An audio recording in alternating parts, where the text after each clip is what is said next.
Hey, ¿qué tal? Mi nombre es Jordan Santos y bueno, este es mi primer podcast, mi primer intento por hacer un podcast. Este es básicamente un experimento que estoy haciendo, producto de una tarea que tengo en una clase de seminario. Entonces el proyecto era hacer un podcast y bueno, ah, sí, vamos a ver qué tal me sale. Realmente no estoy seguro si voy a compartir esto de manera pública o lo voy a dejar privado solamente para que lo vea mi maestro. Pero si tú estás escuchando esto y no eres mi maestro es porque decidí hacerlo público. Así que si es así, si ese es el caso, entonces bienvenido. Me da mucho gusto que estés aquí. Y pues bueno, um, básicamente la temática que quiero abordar en este podcast, vamos a estar hablando sobre teología propia. La teología propia es la rama de la teología que se dedica a estudiar a Dios, ¿verdad? La persona de Dios en la Trinidad y todo esto. Y específicamente me quiero concentrar en hablar sobre los atributos de Dios, específicamente más aún los atributos comunicables de Dios. Es decir, aquellos atributos que Él comparte con nosotros, que Él, como su nombre lo dice, comunica con nosotros. Y es decir, atributos, características propias de Dios que nosotros, en cierta manera, también tenemos. Tal vez no completamente o plenamente como Dios, pero también nosotros podemos tener parte de los atributos comunicables. Quiero concentrarme específicamente el día de hoy en un atributo moral de Dios que es el del amor de Dios. Como puedes ver en este título, hoy nos vamos a concentrar sobre el tema del amor de Dios. Y ya en otros futuros podcasts que tal vez planeamos subir, vamos a hablar de otros aspectos sobre los atributos morales de Dios. Pero hoy vamos a concentrarnos sobre esto del amor de Dios. ¿Qué es el amor de Dios? Y bueno, básicamente lo que estoy haciendo en este podcast es um, resumir o buscar información de otros teólogos y otras personas mucho más inteligentes que yo. Y mis fuentes son, hay un libro muy conocido, tal vez lo conozcas, es un clásico, se llama Hacia el conocimiento de Dios, de J.I. Packer. También hay otro libro que también es un clásico, que es el de Teología Sistemática de Wayne Grudem. Y bueno, algunos videos que me pude encontrar en YouTube sobre el gran teólogo R.C. Sproul. Entonces, esas son mis referencias para este podcast. Y básicamente este podcast es como una unión, una mezcolanza de lo que estos maestros nos pueden enseñar. Entonces, ¿qué les parece si empezamos ya de una vez hablando del amor de Dios? Ya. Yeah. Entonces, primeramente, déjame decirte que el tema del amor de Dios es fácil, es probablemente el atributo moral de Dios del cual más se habla. Para bien o para mal, el tema del amor de Dios es el tema que más se habla, que más se predica. Si tú entras a YouTube, por ejemplo, y buscas prédicas sobre el amor de Dios, te vas a topar con un montón de prédicas de un montón de predicadores de todos los estilos que te puedas imaginar. Entonces, el amor de Dios es uno de los temas que más se habla sobre Dios y al mismo tiempo, tristemente, es uno de los atributos de Dios y los conceptos bíblicos que tristemente más se han interpretado erróneamente. Y yo creo que esto tiene mucho que ver con el hecho de que nosotros como cristianos tenemos la tendencia a discernir el amor de Dios con las ideas erradas que la cultura de hoy en día nos ofrece. Sobre todo las ideas de amor que nos ofrece, por ejemplo, el arte, ¿no? La música, las películas, Hollywood, las modas, tienen una manera muy específica de ver el amor y nosotros a veces transportamos o trasladamos ese tipo de amor que nos ofrece la sociedad y queremos acomodarlo al tipo de amor de Dios que nos ofrece, que no necesariamente es el mismo. Entonces muchas veces tendemos a ver el amor de Dios con las características del amor pecaminoso que a veces nos ofrece la sociedad. Y la sociedad tiene muchas frases con respecto al amor. Por ejemplo, esa famosa frase de amor es amor, ¿verdad? E incluso los mismos cristianos tenemos nuestros propios clichés sobre el amor. Por ejemplo, tenemos esa frase que dice que Dios te ama tal y como eres. O esa otra frase que dice que el amor de Dios es incondicional. O esta frase que yo estoy seguro que la habrás escuchado, que dice que Dios odia al pecador, pero ama al... perdón, al revés. Dios odia al pecado, pero ama al pecador. Y bueno, al menos en cuanto a estas frases clichés cristianas, yo creo que hay algo de verdad en algunas de estas frases. Tampoco quiero satanizarlas del todo. Sin embargo, creo que hay muchas veces estas frases vienen de un corazón de una persona que no comprende necesariamente o completamente el amor de Dios. Creo que muchas veces esas frases pueden llegar a malentendidos sobre lo que realmente la Biblia habla sobre el amor de Dios. Entonces es importante tener una idea correcta de lo que es verdaderamente el amor de Dios, según lo que la Biblia dice, no según nuestras ideas románticas sobre lo que el amor de Dios puede llegar a ser, sino sobre lo que realmente es, con base en lo que la Biblia nos dice. Creo que es comprender el amor de Dios para nosotros como cristianos es un atributo muy importante que debemos saber y conocer. J.I. Packer dice que conocer el amor de Dios equivale realmente a tener el cielo en la tierra. Entonces me gustaría que a través de este podcast podamos hacer una tarea que es casi imposible, que es poder analizar el amor de Dios. Y digo que es casi imposible porque es algo muy complejo y es algo muy profundo como para describirlo con palabras humanas. Pero bueno, vamos a hacer el intento de poder analizar y estudiar un poco lo que la Biblia tiene que decirnos sobre el amor. Entonces, habiendo dicho estas pequeñas observaciones sobre lo que no es el amor de Dios, ¿qué te parece si empezamos leyendo la Biblia? Voy a estar citando mucho al apóstol Juan, porque Juan es alguien que habla mucho sobre el amor. No por nada él recibe el apodo del apóstol del amor o el discípulo amado, ¿verdad? Juan tiene mucho que decirnos sobre el amor. Entonces, si tienes tu Biblia o si no, no te preocupes, aquí la leo. Primera de Juan 4:8 dice lo siguiente: el que no ama no ha conocido a Dios, porque Dios es amor. Y me quiero concentrar en esa pequeña frase de Dios es amor, porque creo que nos habla mucho sobre la característica propia de Dios. El amor es algo que proviene de la naturaleza misma de Dios. Es decir, que Dios es la fuente de todo amor verdadero. La naturaleza de Dios emana amor. Él está íntimamente relacionado con el amor, de tal manera que Juan dice que Él mismo es amor. Podríamos decir que Dios es igual a amor. Sin embargo, usando esta analogía de las matemáticas, de que el orden de los factores no altera el producto, hay que tener mucho cuidado, porque cualquiera podría decir que como el orden de los factores no altera el producto, está bien decir Dios es igual a amor, y también está bien decir que amor es igual a Dios.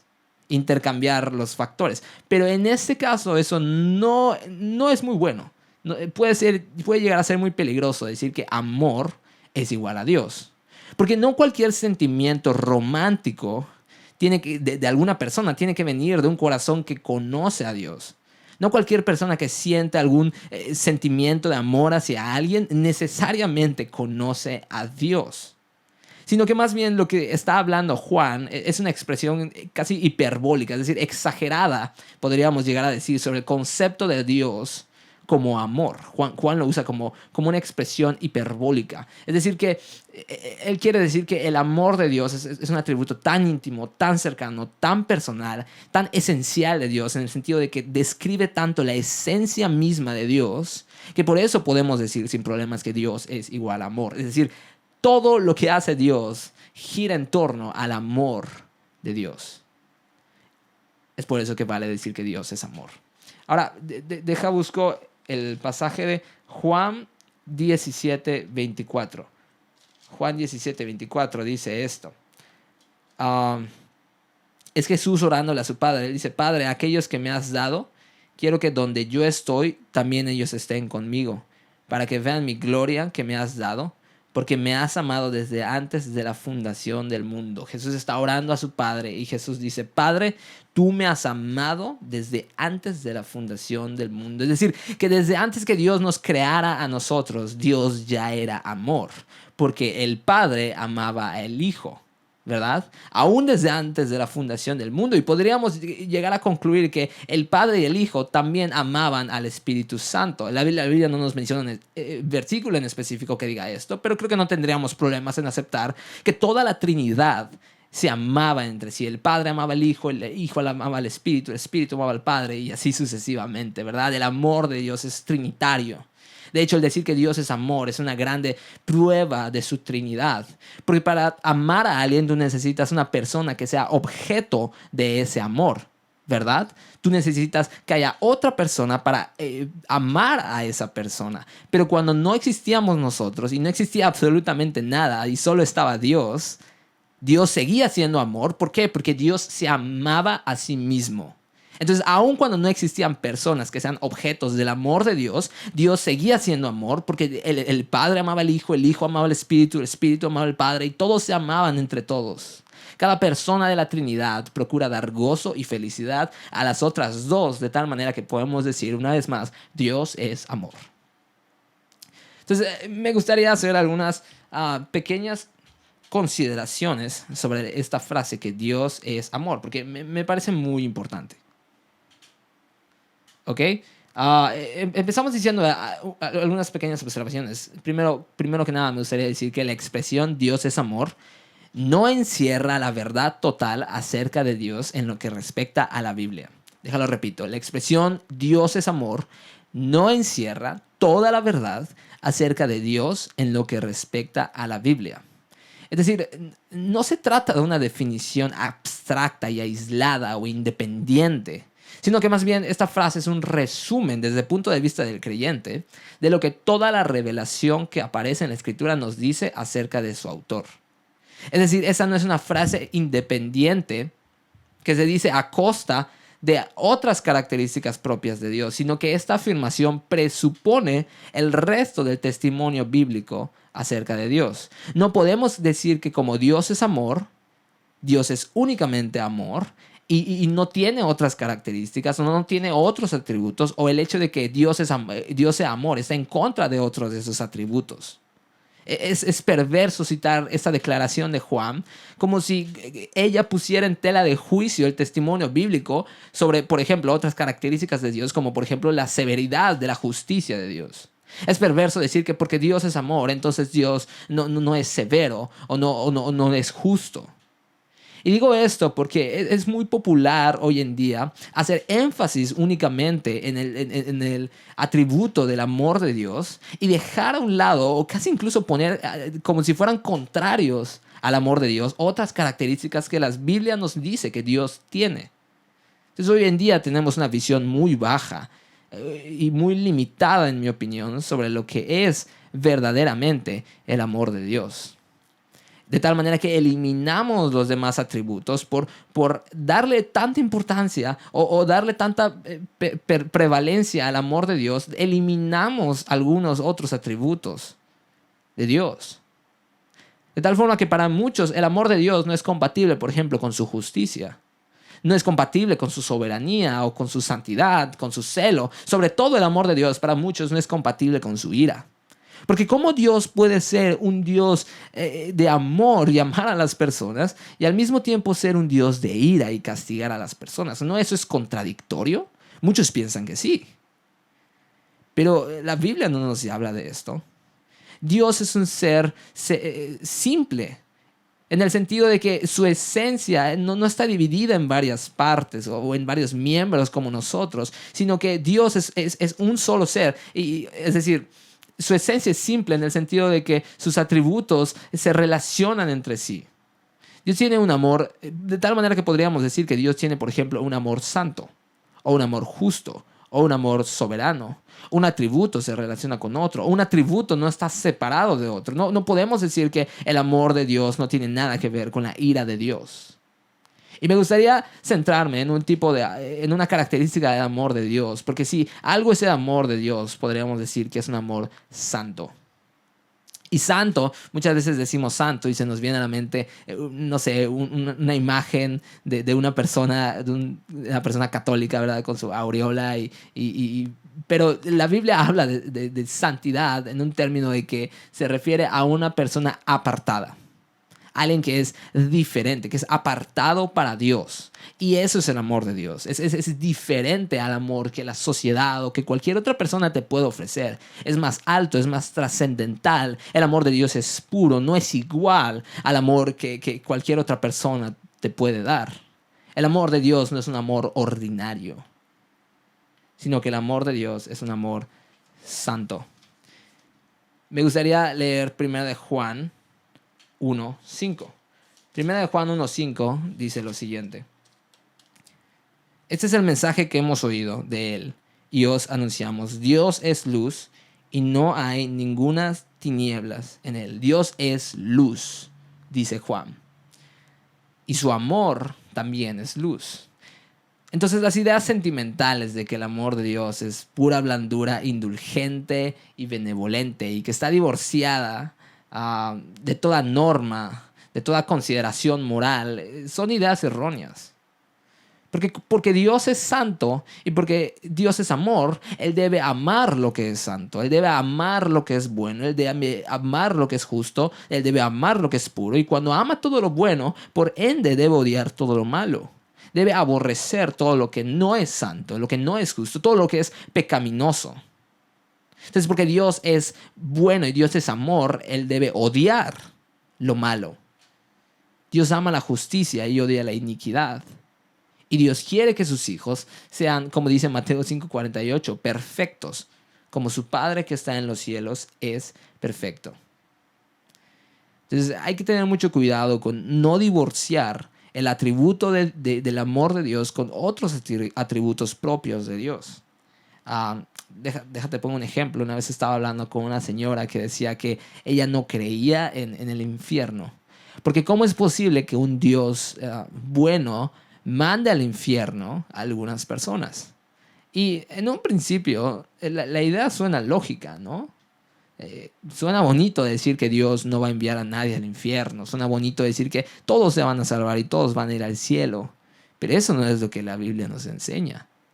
Y yo recuerdo que le pregunté a esta señora, le pregunté, entonces, ¿usted cree que todos vamos a ir al cielo? Y ella me dijo, sí. Y yo le pregunté, ¿usted cree que veremos a Hitler, por ejemplo, en el cielo? Y ella me dijo algo así como de, ay, te odio, porque arruinaste mi argumento, ¿no? Pero es verdad, si Dios ama lo bueno, entonces tiene que odiar lo malo. Y las personas que hacen lo malo y que no se arrepienten van a tener su justo juicio delante de Dios. Entonces no divorciemos esta característica de Dios de otras que Dios tiene. No podemos suponer que porque Dios es amor, podemos pedirle que le conceda felicidad a quienes no buscan hacer el bien. O que proteja de peligro o de disciplina a aquellos que Él ya ama, pero que sabe que necesitan ser disciplinados y afligirse más por su santificación. Hebreos 12:6-7 dice que el Señor al que ama disciplina y azota a todo el que recibe por hijo. Pero luego dice que si soportáis la disciplina, Dios os tratará como hijos. Porque ¿qué hijo es aquel a quien el Padre no disciplina? Si Dios ama a sus hijos, Dios no los va a dejar en su estado de pecado, porque Dios ama lo bueno y Dios quiere que seas bueno como Él. Entonces te va a disciplinar. Pero eso no hace a un Dios de amor menos. Eso no quita el amor de Dios, sino porque Dios es amor, Dios va a disciplinar. Entonces esa es la primera observación, no divorciemos el atributo de amor de Dios de los otros atributos de Dios. La segunda observación que diría sobre esta frase de Dios es amor es que esa expresión es toda la verdad acerca de Dios que concierne al cristiano. La expresión Dios es amor, lo repito, es toda la verdad acerca de Dios por lo que concierne al cristiano. Es decir, que esta afirmación significa que el amor de Dios encuentra expresión en todas las formas en las que Dios se relaciona con nosotros. Todo lo que Dios hace, todo lo que Dios dice, toda la forma en la que Dios se relaciona con sus hijos está impregnada con el amor de Dios. La esencia misma de Dios es amor, de tal manera que todo lo que hace para nosotros es producto de su amor. Y el creyente encuentra esa manifestación del amor en la cruz de Cristo. En la cruz de Cristo, los hijos e hijas de Dios pueden encontrar seguridad de que ellos son amados. Romanos 5:8, mi versículo favorito en toda la Biblia, dice que mas Dios muestra su amor para con nosotros, en que siendo aún pecadores, Cristo murió por nosotros. Entonces, ¿cómo manifiesta Dios su amor hacia sus hijos? en que Él murió por nosotros. La gran señal, la gran imagen del amor de Dios está en esa cruz, porque te haces dar cuenta de cuánto Dios está dispuesto a dar para tener tu amor. Él estuvo dispuesto a dar su vida. Entonces, cada vez que te preguntes si eres amado por Dios, mira la cruz, porque esa es la gran evidencia del amor de Dios.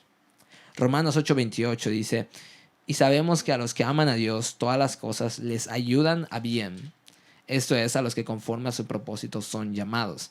Es decir, que si Dios te ama y lo manifestó en esa cruz, podemos decir que todo lo que pase en tu vida es para bien. Cada una de las cosas, sin excepción, cada una de las cosas que te ocurren a ti como cristiano, como hijo de Dios, es una expresión del amor que Dios tiene. Y eso es algo muy fuerte, porque a veces nos pasan cosas que es difícil, ¿verdad?, encontrar el amor de Dios. ¿Cómo podemos encontrar el amor de Dios en esta desgracia que tengo, en este problema, no sé, en esta enfermedad? En este momento, por ejemplo, de pandemia, cuando mucha gente está muriendo, cuando mucha gente está enferma, cuando mucha gente está perdiendo sus empleos, ¿cómo podemos encontrar el amor de Dios? Bueno, yo no tengo las respuestas a todo esto, eso es algo entre tú y Dios, pero sí puedo decir que si no en esta vida, en la siguiente te vas a dar cuenta de que todo lo que pasó es gracia y es amor de Dios manifestado hacia ti, porque todo lo que te pasa, sea bueno o sea malo, en realidad es bueno porque ayuda y porque sirve para tu bien, porque viene del amor de Dios, del amor que Dios te tiene a ti. Entonces, aun cuando tú no puedas ver el motivo de las cosas que te están pasando, tienes que confiar en que todo ayuda bien y que todo es producto del amor que Dios te tiene. Ya.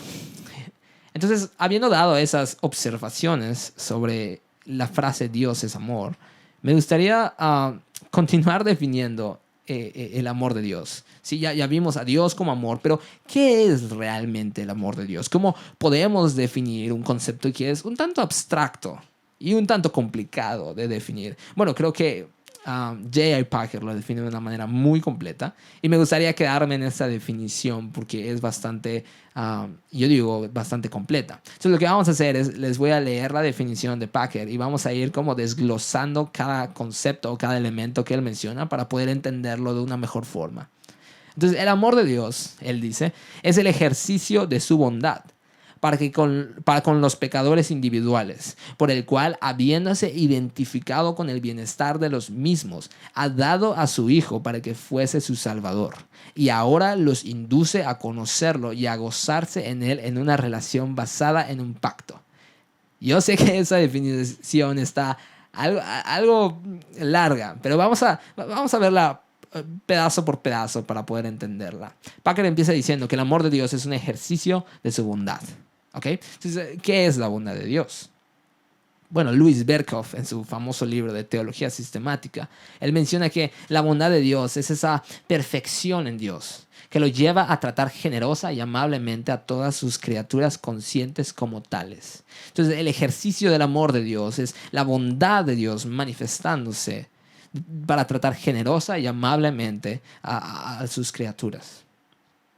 James Orr, refiriéndose al amor de Dios, él dice que generalmente el amor es ese principio que lleva a un ser moral a desear a otro y a deleitarse en él, y alcanza su forma más elevada en esa comunión personal, en la que cada una de las partes vive la vida del otro y encuentra su gozo en impartirse al otro y en recibir de vuelta el afecto de ese otro. Es decir, el amor de Dios se deleita en la otra persona y encuentra su gozo en bendecir, en impartir su bondad hacia la otra persona. Entonces, cuando Dios manifiesta su bondad hacia ti, está poniendo en práctica el amor que Él tiene hacia ti. Él se deleita en ti y como consecuencia de eso, Él manifiesta su bondad para contigo. Continuamos con la definición. Entonces, el amor de Dios, ya dijimos, es un ejercicio de su bondad. Ahora vamos a centrarnos en la otra parte que dice que es para con los pecadores. La bondad de Dios es para con los pecadores. Es una manifestación de la generosidad de Dios, que el amor de Dios no solo es no merecida, sino que incluso es contraria a los merecimientos. Es decir, tú no solo no mereces el amor de Dios, sino que tú mereces lo contrario al amor de Dios, es decir, la ira, el juicio, el castigo de Dios. ¿Por qué? Porque nosotros, los que somos objetos del amor de Dios, somos seres racionales, seres que pensamos, seres que intencionalmente, decididamente hemos quebrantado la ley de Dios. Y nuestra naturaleza está corrompida y nosotros somos pecadores. Y como pecadores, dice la Biblia, somos enemigos de Dios y por lo tanto no solo no merecemos su amor, sino que de hecho merecemos lo contrario, es decir, merecemos la ira de Dios. Merecemos la condenación y la exclusión definitiva de su presencia. Y eso es lo increíble del amor de Dios, que aún siendo enemigos, recuerdan Romanos 5:8, aún siendo enemigos de Dios, Él decidió amarnos.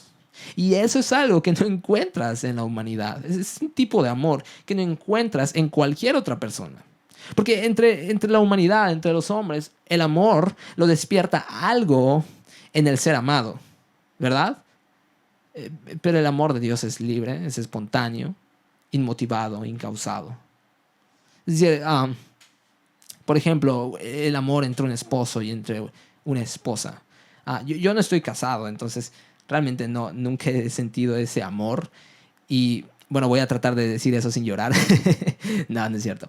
Pero sí, o sea, yo me imagino que entre el amor un esposo y una esposa, hay amor por parte que proviene de la otra persona. Es decir, cuando a ti te gusta alguien, estás enamorado de alguien, es por la otra persona. Hay algo en esa persona que te atrae, ¿verdad? Hay algo en esa persona que encuentras atractivo para que sea producto, objeto más bien de tu amor. Hay algo en esa persona que despierta tu amor. Pero con Dios, al menos en un principio, dice la Biblia que éramos enemigos. Y aún así, en nuestro pecado, en el momento más oscuro de nuestra vida, Dios decidió amarnos. Intenta imaginar un Dios perfecto que te ama en el momento más difícil de tu vida. En el momento donde tu pecado está a todo lo que da y Dios decide amarte aún así, porque Él quiso.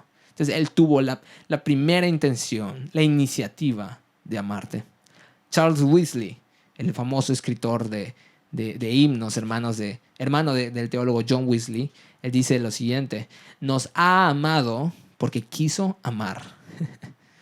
Paul Washer dice: Él ama porque te ama. Él te quiso y punto. No le busques más patas al gato.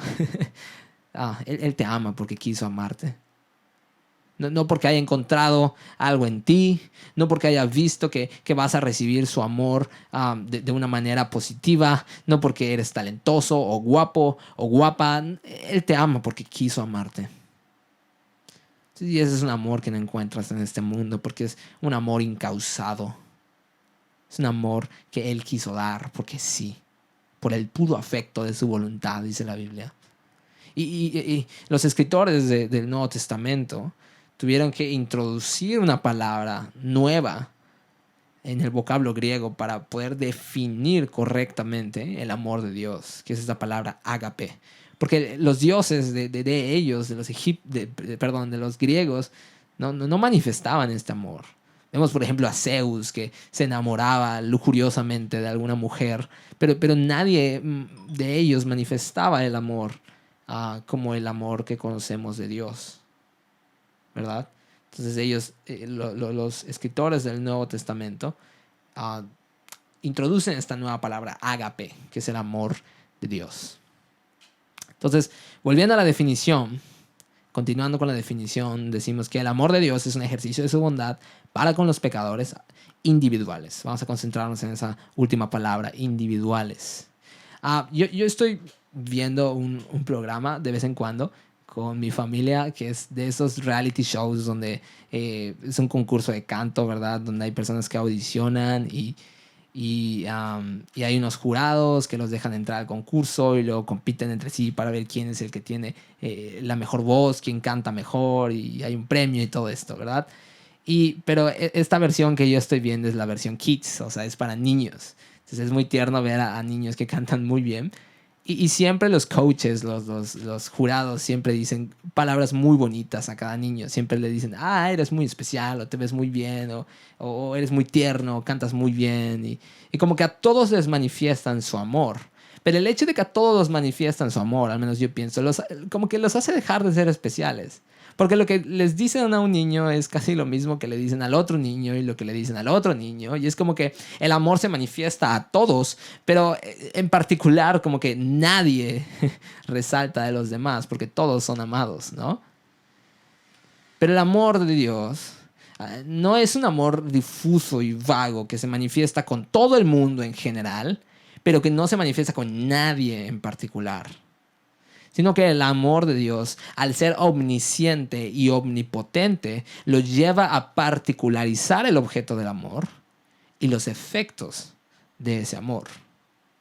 De tal manera que el amor que Dios te da es personal, es íntimo, es particular. Sí, Dios me ama de la misma forma y en la misma medida en la que ama a cualquier otro de sus hijos. Dios no tiene consentidos. Si Dios te ama completamente, pero la manifestación de ese amor es particular, es específica, es relacional, es personal para cada individuo, para cada uno de sus hijos.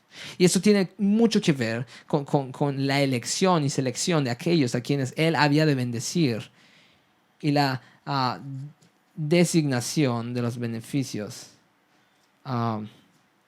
que Él les ofrecería. Busco segunda de Tesalonicenses. Segunda de Tesalonicenses 2:13. Ok, segunda de Tesalonicenses 2:13 dice lo siguiente. Pero nosotros debemos dar siempre gracias a Dios respecto a vosotros, hermanos amados por el Señor, de que Dios os haya escogido desde el principio para salvación, mediante la santificación por el Espíritu y la fe en la verdad. Es decir, Dios escogió desde el principio a las personas que Él había de amar. Y yo sé que me estoy metiendo en terrenos muy turbios, porque estoy hablando del tema de la elección, ¿verdad? Y la predestinación y todo este tema que dentro del cristianismo ha sido como muy discutido, sobre todo últimamente. Ahí están los calvinistas que afirman la predestinación, es decir, que desde antes de la fundación del mundo Dios ya había escogido a quienes serían de ser salvos y quiénes serían sus hijos y quiénes serían objetos de su amor y quiénes no. Están los calvinistas que aceptan esto, están los arminianos que no aceptan eso. Y particularmente hay muchas personas que consideran que el aspecto selectivo del amor de Dios es como una mancha dentro del concepto del amor de Dios. Es como algo malo o negativo el hecho de que Dios elija a unos y a otros no. Eso no es propio del amor de Dios, piensan algunos. Pero yo no creo que la Biblia vea esto como algo malo. Efesios 1 del 3 al 9, está un poco largo, entonces déjate lo leo. Dice, bendito sea el Dios y Padre de nuestro Señor Jesucristo, que nos bendijo con toda bendición espiritual en los lugares celestiales en Cristo, según nos escogió en Él antes de la fundación del mundo, para que fuésemos santos y sin mancha delante de Él.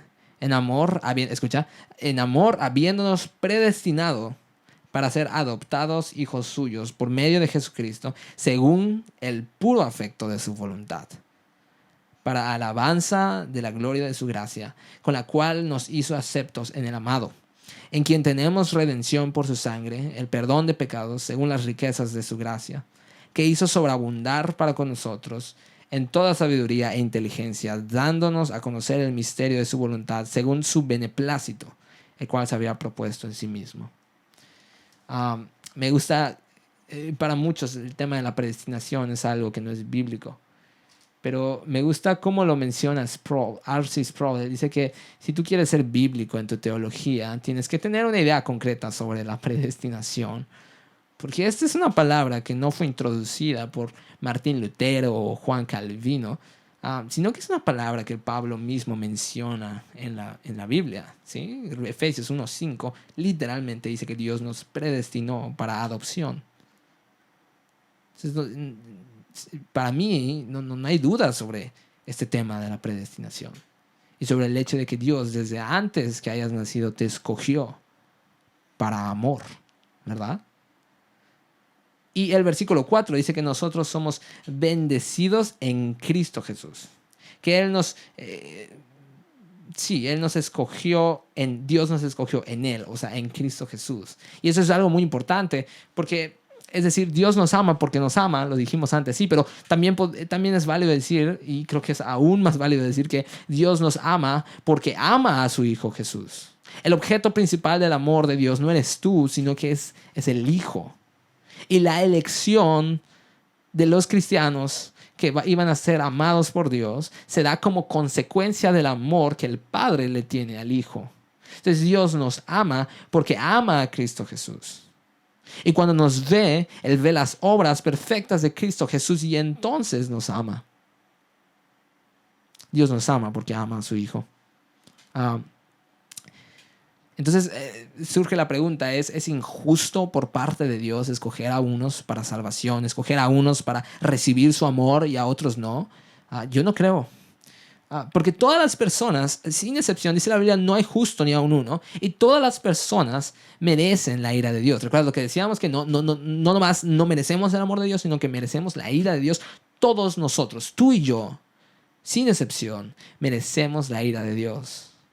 Entonces nadie sufre injusticia al recibir el castigo de Dios, porque eso es todo lo que merecemos. Entonces las personas que reciben el castigo de Dios reciben justicia. Otras personas reciben gracia, pero nadie recibe injusticia. Entonces, ¿cómo hace Dios? ¿Cuál es la medida que Dios usa para escoger a unos y a otros no? Bueno, el versículo 9 dice que lo hace por el puro afecto de su voluntad. Es decir, según su beneplácito, o sea, porque Él quiere, como Él quiere. Según su soberana voluntad, Dios escoge. Y cuando entiendes esta doctrina, lejos de creerte superior a los demás porque tú eres escogido por Dios, más bien te hace humilde. La doctrina de la elección te hace darte cuenta de que no tienes absolutamente nada de qué jactarte. No hay nada que tú hayas hecho para recibir el amor de Dios. Es algo que Él quiso dar porque sí. No vio nada en ti. Eras enemigo de Dios. Y eso te hace alzar las manos en adoración y alabar a Dios. ¿Verdad? Te hace humilde. Y te hace ver a Dios como alguien a quien darle toda tu alabanza porque estás agradecido porque te escogió en su amor. Entonces, continuando con la definición. El amor de Dios es un ejercicio de su bondad para con los pecadores y conlleva a que Él se identifique con el bienestar de ellos. Entonces vamos a concentrarnos en esa parte.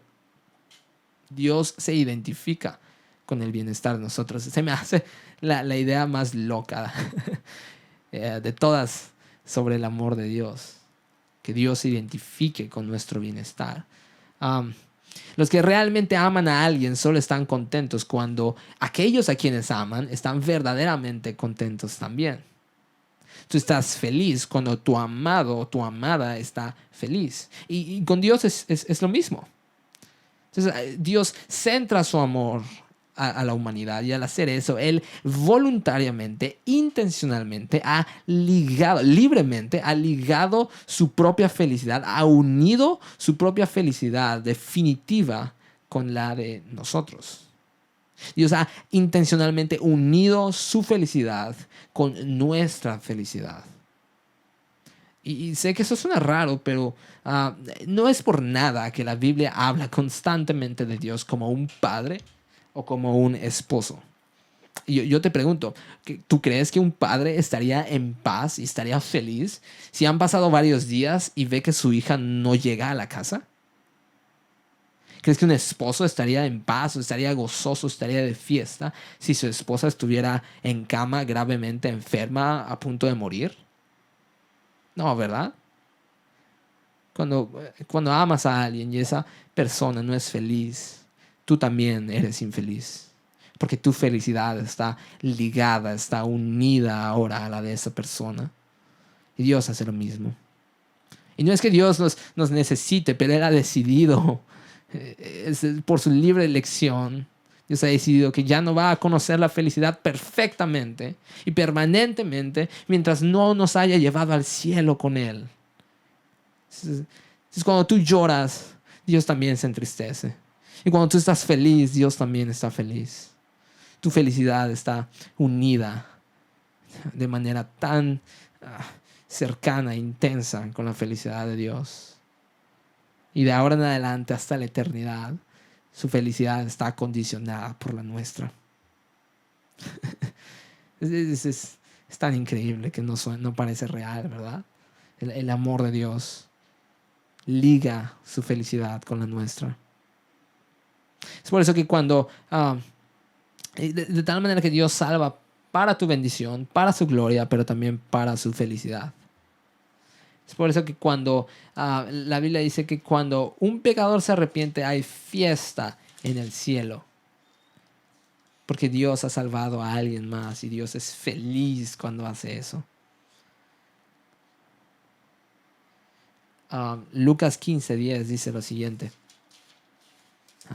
Déjenlo busco. Lucas 15:10. Vale, dice esto. Así os digo que hay gozo delante de los ángeles de Dios por un pecador que se arrepiente. ¿Sí? Cuando un pecador llega al cielo, Dios es feliz. Porque está salvando a una persona más. Porque está haciendo feliz a alguien más. Y por eso hay fiesta en el cielo. Dios es feliz cuando tú eres feliz. Y volviendo a la definición, el amor de Dios con los pecadores se expresa mediante el don de su Hijo para que fuese su Salvador. El don de su Hijo para que fuese su Salvador. Te hago una pregunta. ¿Cómo mides el amor? ¿Cómo mides el amor? Bueno, realmente no se puede medir algo que es bastante abstracto, ¿no? No existe una medida del amor o una herramienta que sirva para medir el amor, pero podríamos decir que podemos tal vez medir o tener una idea del amor con cuánto da, ¿verdad? Por ejemplo, vemos que si un novio afirma a su novia, le da palabras bonitas, le regala cosas, la trata de una manera caballerosa, amorosa, podemos decir que ese novio ama a su novia, ¿verdad? Digo, tal vez sea todo fake y la está engañando, no sé. pero bueno, supongamos que sí la ama, ¿no? Podemos tener una idea de su amor con respecto a lo que él da. Entonces, la medida del amor depende mucho de cuánto da. ¿Y cómo podemos medir el amor de Dios entonces? Bueno, ¿cuánto dio Dios para amarte a ti? La medida del amor de Dios es el don de su Hijo único para hacerse hombre y para morir por ti y por mí. Y de este modo hacerse Él el único mediador que puede llevarnos a Dios. Entonces, la medida del amor de Dios se manifiesta en cuanto Él dio, y Él dio su propia vida en la cruz por amor a ti. Dios te ama tanto que Él decidió sacrificarse a sí mismo antes de perderte. Dios te ama tanto que decidió derramar toda su sangre antes de dejar de amarte. Dios te ama. Y la manifestación de ese amor de Dios para con sus hijos es la cruz. Wayne Grudem tiene una definición mucho más sencilla que la de Packer sobre el amor de Dios. Él dice esto: el amor de Dios quiere decir que Dios eternamente se da a otros. El amor de Dios es cuando Dios se da a otros. Y la máxima manifestación de eso es la cruz. Entonces debe ser motivo de gran gozo para nosotros como sus hijos saber que el propósito de Dios, de la Trinidad misma, del Padre, el Hijo y el Espíritu Santo, es darse a sí mismo para nosotros, para darnos gozo y felicidad y amor. Esa es la naturaleza de Dios, actuar de esa manera a quienes Él ha decidido amar. Y una vez más, la cruz de Cristo es la prueba culminante de esta realidad, de este carácter ilimitado del amor de Dios. Y cuánto tuvo que sufrir Jesús para darse a sí mismo por amor a nosotros. Entonces, Dios no obligó a Jesús a venir. Jesús dice: nadie me quita la vida, yo la doy. Es decir, yo la doy porque yo amo a mis hijos, yo amo a por quienes voy a morir, yo amo a esas personas por quienes me voy a sacrificar. Jesús estaba de acuerdo con este plan, pero vaya que tuvo que sufrir por amor. Isaías 53:10 dice, con todo eso Jehová quiso quebrantarlo, o sea, a Jesús. Quiso quebrantarlo sujetándole a padecimiento. Cuando haya puesto su vida en expiación por el pecado, verá el linaje, vivirá por largos días, y la voluntad de Jehová será en su mano prosperada. Esa parte de quiso quebrantarlo es tremenda, ¿no? Pero Dios quiso hacer eso porque era la única manera en la que Él podía salvarnos y manifestar su amor hacia nosotros. Posteriormente, es por eso que Jesús grita, Padre, ¿por qué me has abandonado?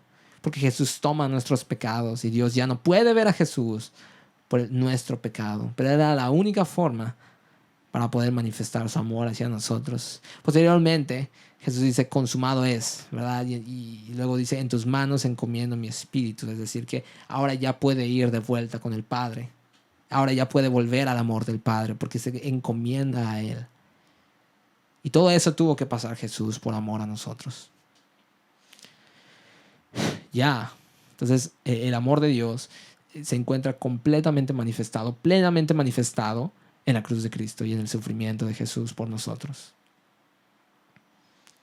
Entonces, el amor de Dios, volviendo a la definición de Packer, el amor de Dios para con los pecadores alcanza su objetivo en cuanto los lleva a conocerlo y a gozarse en él en una relación basada en un pacto. Vamos a concentrarnos un poco en esta palabra, esta pequeña palabra de pacto que tiene un profundo significado en la Biblia. La Biblia nos dice que Dios se relaciona con nosotros a través de pactos. Pero para hablar de pactos, primero tendríamos que hablar de un pacto, del pacto de redención. Y el pacto de redención es un pacto que Dios hace no con el hombre, sino entre sí mismo, es decir, entre las tres personas de la Trinidad. Es una manera en la que ellos se van a relacionar. Y tiene mucho que ver el pacto de redención con la obra salvífica, o como su nombre lo dice, de redención del ser humano. Es la función que cada persona de la Trinidad desempeñaría para redimir al hombre.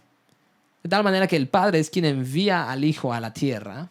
El Hijo, satisfecho con la orden del Padre, hace la voluntad de su Padre para redimir, para salvar al pueblo a través del sacrificio de la cruz, manifestando así su amor.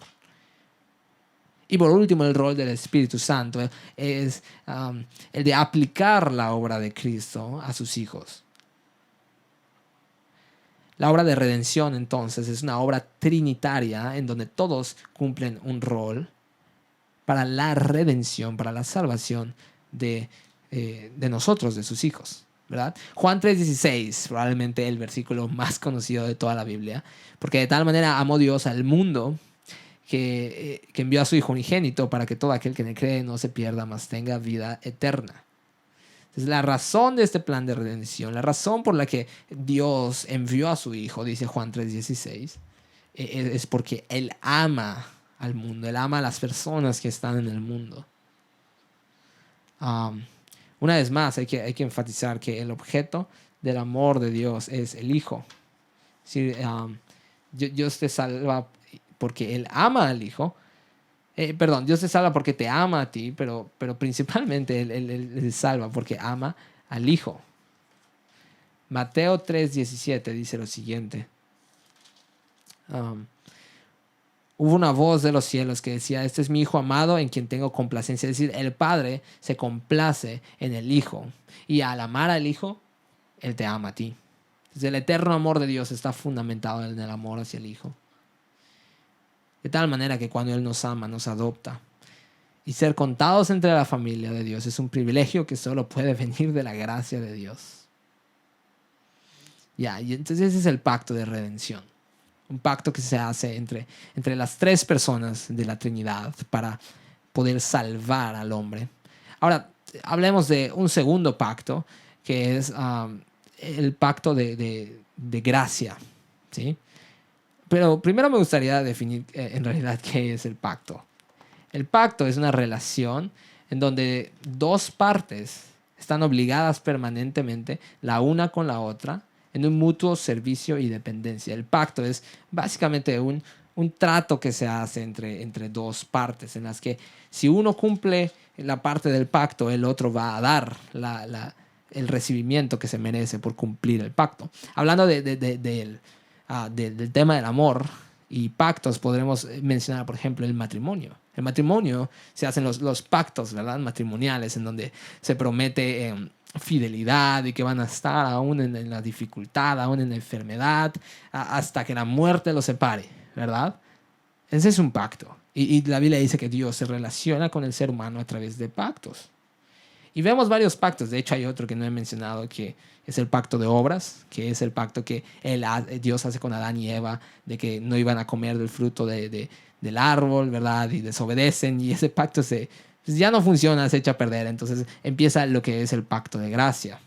Y Dios promete a Adán y Eva un nuevo pacto. Y luego con Noé promete otro pacto. Parte de ese mismo pacto de gracia. Pero vemos la manifestación ya más definida, más detallada del pacto de gracia con Abraham. ¿Sí? Con Abraham se definen ya más detalladamente los términos de ese pacto de Dios con la humanidad. Entonces déjate leo el pacto que Dios hizo con Abraham. Ese es el pacto de gracia. Está un poco largo, entonces déjalo leo. Dice, era Abraham de edad de 99 años, ya estaba viejito. Y dice, cuando le apareció Jehová y le dijo, yo soy el Dios Todopoderoso, anda delante de mí y sé perfecto. Y pondré mi pacto de gracia entre mí y ti, y te multiplicaré en gran manera. Entonces Abraham se postró sobre su rostro y Dios habló con él, diciendo, he aquí mi pacto es contigo y serás padre de muchedumbre de gentes. Y no se llamará más tu nombre Abraham, sino que será tu nombre Abraham, con H, porque te he puesto por padre de muchedumbre de gentes. Y te multiplicaré en gran manera y haré naciones de ti y reyes saldrán de ti. Y estableceré mi pacto entre mí y ti y tu descendencia después de ti en sus generaciones por pacto perpetuo, para ser tu Dios y el de tu descendencia después de ti. Y te daré a ti y a tu descendencia después de ti la tierra en que moras, toda la tierra de Canaán en heredad perpetua, y seré el Dios de ellos. Dijo de nuevo Dios a Abraham, en cuanto a ti guardarás mi pacto. Esa es la parte que debe cumplir Abraham. Tú guardarás mi pacto, tú y tu descendencia después de ti por sus generaciones. Básicamente el pacto consiste en esto. Yo te voy a bendecir, tú serás mi pueblo, tú serás mi hijo, yo te voy a adoptar y te voy a bendecir, pero tú tienes que obedecer, tú tienes que ser fiel. Tienes que, Dios bendice, pero a cambio debe recibir fidelidad por parte de Abraham y de sus generaciones. Entonces la Biblia dice que nosotros, como cristianos, somos parte de la descendencia de Abraham. Tal vez no físicamente o genéticamente o geográficamente, es decir, no somos judíos, pero espiritualmente somos parte de la descendencia de Abraham. Somos hijos de Abraham. Por eso dice Dios, te daré muchedumbre de gentes, porque estaba hablando aún de nosotros, los extranjeros, los gentiles. Dice Gálatas 3:29, dice que y si vosotros sois de Cristo, ciertamente linaje de Abraham sois y herederos según la promesa. Es decir, todos los que somos hijos de Dios somos linaje de Abraham. Y esa promesa de bendición que es para Abraham mediante la fe en Cristo nos hace partícipes a nosotros. Es decir, el pacto que Dios hizo con Abraham, entonces es para nosotros también mediante la fe en Jesús. Y la fe en Cristo nos introduce a una relación plena de incalculable bendición. Dios se ofrece a sí mismo como bendición mediante este pacto de gracia al poner nosotros nuestra fe en Jesús. Lutero dice, tiene una frase que me gusta que dice Deus meus et omnia. Espero haberlo dicho bien, no sé latín, pero sonaba chido, entonces quería decirlo. Básicamente significa Dios es mío y todo es mío. Es decir, Dios mediante este pacto me da toda su bendición, incluso se da a sí mismo, ¿verdad? Una vez más, la medida del amor depende de cuánto da. Y Dios, para manifestar su amor, se da a sí mismo. Ya Dios es mío, todo es mío. Entonces, esa es la definición de amor que ofrece Packer y me gusta mucho. Hay mucho que hablar sobre amor. Ya llevamos... ¿cuánto tiempo ya llevamos? Casi una hora hablando tratando de definir un poco sobre el amor de Dios. Ahora, no me gustaría, ya vamos acabando, pero no me gustaría limitar esto únicamente a una definición o algo meramente teórico. Sí me gustaría, en cambio, poder llegar a alguna aplicación personal en donde esto que te definí y este tema que estamos hablando pueda, pues, impactar de algo en tu vida. Porque creo que si hablamos teóricamente del amor de Dios, estaremos errando mucho al no poder aplicarlo, ¿verdad? Porque si algo es el amor de Dios, es algo bastante práctico. Entonces, ¿cómo podemos tener algunas aplicaciones personales sobre ese tema del amor de Dios? Bueno, empiezo diciendo que nosotros imitamos el amor de Dios, ese atributo comunicable, es decir, nosotros tenemos la capacidad de imitarlo, primeramente amando a Dios, es decir, respondiendo en reciprocidad hacia ese amor que Dios nos dio. Él nos ama y nosotros podemos responder hacia ese amor a Dios. Y en segundo lugar, manifestamos el amor de Dios o aplicamos el amor de Dios al amar a otros de la misma manera en la que Dios los ama. Mateo 22, 37 al 40. ¿Te acuerdas de esa historia cuando llegan los fariseos y le preguntan a Jesús: hey Jesús, ¿cuál es la ley más importante? ¿Cuál es el mandamiento más importante? Y dice la Biblia que ellos querían tentarle. Porque es una pregunta un tanto difícil, ¿verdad? Porque la Biblia tiene muchas leyes, tiene muchos mandamientos. Entonces, para que Jesús pudiera responder acertadamente a esta pregunta, necesitaba conocer completamente y dominar las leyes y los mandamientos que la Biblia tenía. Afortunadamente Jesús lo sabía. Y Jesús ofrece una respuesta muy hermosa. Entonces le preguntan: ¿cuál es el gran mandamiento? Y Jesús responde esto: amarás al Señor tu Dios con todo tu corazón, con toda tu alma, con toda tu mente. Este es el primero y grande mandamiento. Y el segundo es semejante: amarás a tu prójimo como a ti mismo. Y luego dice Jesús: de estos dos mandamientos depende toda la ley y los profetas. Todo lo que está en la Biblia, todas las leyes, las profecías, se resumen en estos mandamientos, en estos dos. Ama a Dios con todo lo que tienes y ama a tu prójimo. Todas tus obligaciones básicamente recaen en amar a Dios y en amar a las personas. Ahora, si tú amas a Dios, ¿qué significa amar a Dios? ¿Cómo manifestamos nuestro amor hacia Dios? Bueno, 1 Juan 5:3 dice, pues este es el amor a Dios, que guardemos sus mandamientos. Y sus mandamientos no son gravosos. ¿Quieres manifestar el amor de Dios? ¿Quieres realmente aplicar el amor de Dios para glorificar a Dios? Bueno, obedece sus mandamientos. Dice Jesús: si me amáis, guardad mis mandamientos. Si realmente me amas, vive de tal forma en la que tú manifiestes que me amas. Yo amo lo bueno y yo quiero que hagas lo bueno. Entonces tú también haz lo bueno. Obedéceme si quieres demostrar el amor que me tienes. Si tú vives una vida que no glorifica a Dios y dices que lo amas, es una contradicción. No puedes amar al mundo y amar a Dios. De hecho, Jesús, la Biblia misma habla de esto. 1 Juan 2:15 dice literalmente: no améis al mundo ni las cosas que están en el mundo. Si alguno ama al mundo, el amor del Padre no está con él. Amar a Dios te hace no amar, aborrecer incluso todo lo que el mundo te ofrece. Entiéndase mundo por esta sociedad caída en la que vivimos, ¿sí? Es todo el pecado, todo lo malo, todo lo que nos ofrece el mundo.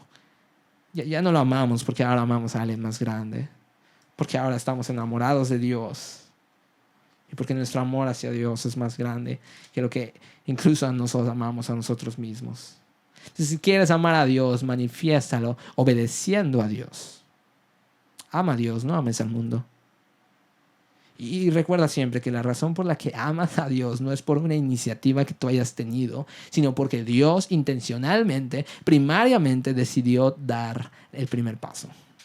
Primera de Juan, una vez más Juan, nos dice, 1 Juan 4:19, nos dice: nosotros le amamos a Él, a Jesús, porque Él nos amó primero. Entonces, el amor que tú tienes hacia Dios no es algo que tú haces para comprar su amor o para ganar su amor, sino que es algo que resulta del amor, que surge del amor que Él ya te tiene. Tú amas como consecuencia de que Él te amó primero, no para que Él te ame. Tú no puedes comprar el amor de Dios. Tú no puedes tener un amor hacia Dios si Él no te ama primero. Entonces, como Dios ya te amó y porque Dios tuvo la iniciativa de amarte desde el principio, desde que eras pecador, ahora como resultado tú puedes amar. Es el amor hacia Dios, es una consecuencia del amor que Dios nos tuvo primariamente a nosotros. Ya. Y así como el amor de Dios tiene que ver con darse a sí mismo para hacernos felices, nosotros también, recíprocamente, podemos darnos a nosotros mismos y alegrar el corazón de Dios. Entonces, Sofonías 3:17, dice, deja busco Sofonías porque ni siquiera sabía que eso estaba en la Biblia. No, no es cierto. Sofonías, ok, ahí de acá, ya lo encontré. Gracias, índice. No, no es cierto. Sofonías 3:17 dice esto. Jehová está en medio de ti, poderoso. Él salvará. Fíjate lo que dice. Se gozará sobre ti con alegría. Jehová se goza sobre ti con alegría. Callará de amor. Se regocijará sobre ti con cánticos. Entonces, así como Dios se goza en nosotros, nosotros también podemos recíprocamente responder a ese amor para que Él se siga gozando en nosotros. ¿Te imaginas cómo sería, por ejemplo, una relación? Esto es muy común por ejemplo, una novia que ama a su novio, pero este novio la maltrata, la insulta, sí, es machista, la golpea, qué sé yo, pero por alguna razón que no entendemos, esta novia sigue amando a su novio, ¿verdad? Y nosotros diríamos que es una relación tóxica. Entonces, no podemos tener ese tipo de relación con Dios. El amor con Dios debe ser algo recíproco. Si Dios nos ama, pero nosotros debemos responder hacia ese amor. Dios nos ama, pero nosotros también, como resultado de su amor, debemos amar. Y bueno, y en segundo lugar, como diría Jesús, el segundo mandamiento más importante, también es el de amar al prójimo.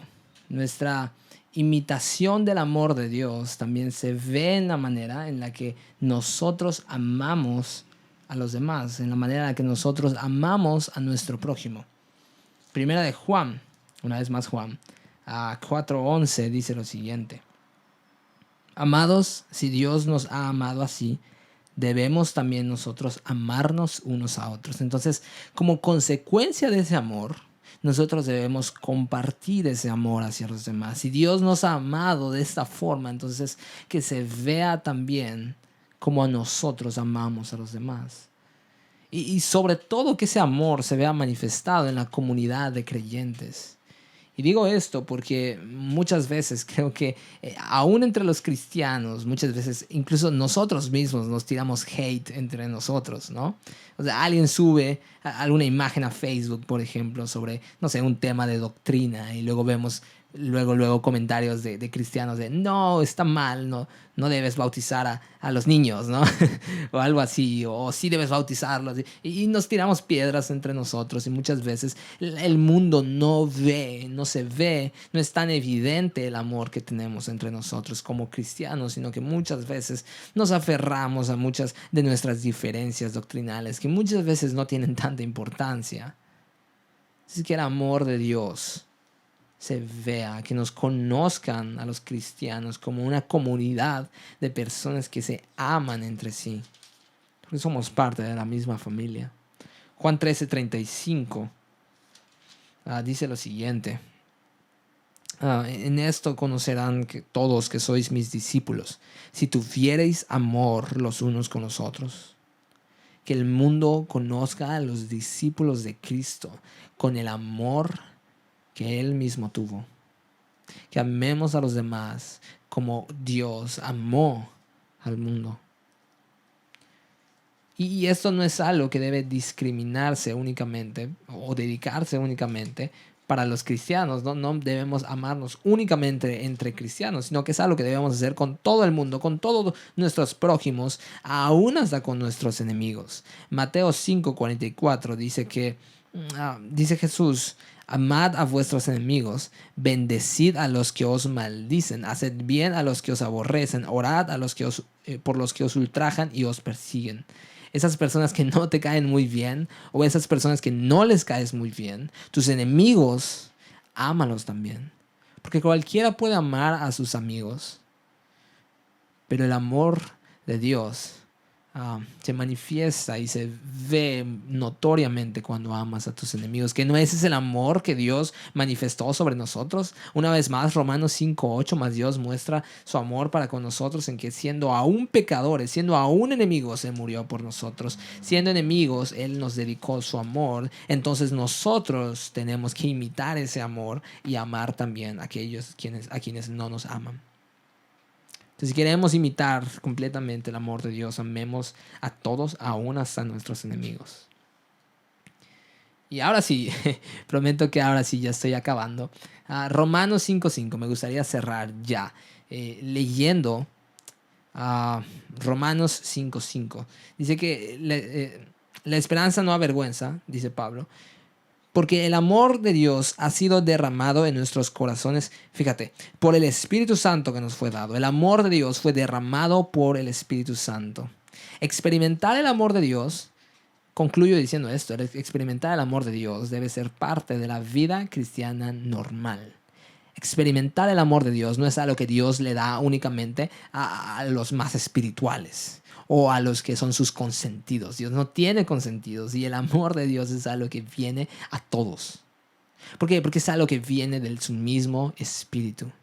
La evidencia del amor verdadero en el ser humano evidencia que existe una verdadera regeneración en la persona. Porque cuando tú pones tu fe en Jesús, el Espíritu Santo viene a morar en ti y Él viene con todos sus frutos. ¿Recuerdas en Gálatas 6 cuando Pablo enumera la lista de los frutos?